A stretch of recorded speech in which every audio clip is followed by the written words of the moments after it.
Welcome to the Deep Dive. Today, we're digging into some material you sent us on a topic maybe more connected to our present than we often think. We're looking at American corporations still around today that have historical ties to slavery. Our aim here is to sort of unpack these sources and pull out the key takeaways. We'll see how deeply slavery was woven into the U.S. economy. And, far beyond just plantations, it hit finance, infrastructure, even consumer goods and media. That's right. And what's really striking, I think, is just how pervasive it was. We're talking North and South. These connections, sometimes direct, sometimes indirect, well, they formed the bedrock for a lot of very familiar companies. Okay, let's start there. You mentioned this profound economic fabric. Many people think agriculture, right? Mm-hmm.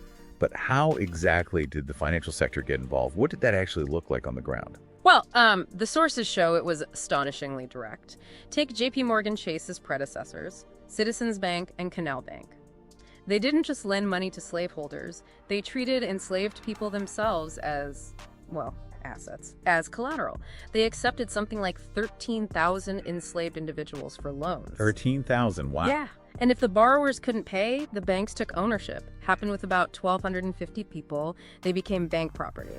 Now, JP Morgan Chase did apologize back in 2005, set up a scholarship fund, but it shows just how deeply this commodification of people was built into early American finance. And it wasn't only Jenks. Right, so this idea of treating people as assets wasn't just banking. What about insurance? Where do they fit in? Insurance was definitely involved too. Aetna, which is now part of CVS Health, they sold policies protecting slaveholders if their enslaved property died or escaped. They even advertised it specifically as Negro insurance. Huh. Explicitly. Yes. And New York Life, same story. They sold policies on enslaved lives. Actually, 339 of their first 1,000 policies were on enslaved people. They've also acknowledged it since then, expressed regret, pledged some money. But it really makes you ask, how did this become so normal, so integral to how these industries even started? That's a really powerful point, how integral it was to the structure, not just sort of isolated incidents. Okay, so beyond finance, what about things like infrastructure or even consumer brands we might recognize? Oh, absolutely. Railroads are a key example. Building them out, especially down south, relied heavily on forced labor. CSX Corp, for instance, acknowledges that some of its predecessor lines were built using enslaved people. They even rented enslaved Africans for the construction work. Yeah, did people? Yes, they've expressed remorse for that history. And then you look at consumer goods. Brooks Brothers, founded way back in 1818, they made clothes for enslaved people. Things like plantation clothing, special slave livery coats. Wow, I didn't know that. And even Tiffany & Co., the luxury brand. Its initial financing came from profits tied to a cotton mill, a mill that used cotton picked by enslaved people.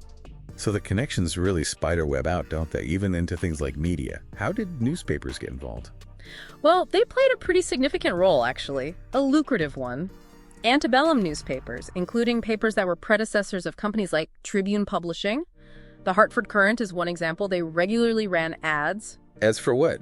Ads for selling enslaved people, hiring them out, or, crucially, capturing those who had escaped.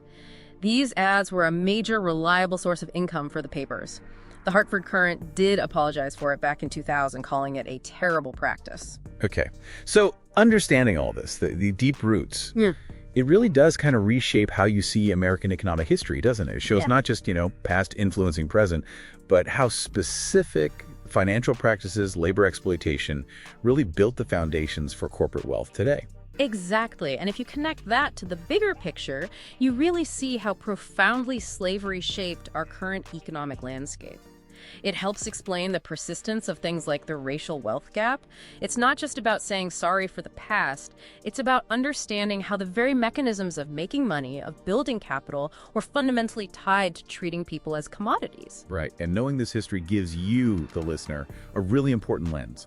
A lens for looking at today's debates about wealth, about equity, about capitalism itself. It underlines how deeply entangled our past and present are. And it leaves us with a pretty significant question, doesn't it? What responsibility do modern companies carry for the historical foundations that help build their initial wealth and advantage? Something to think about.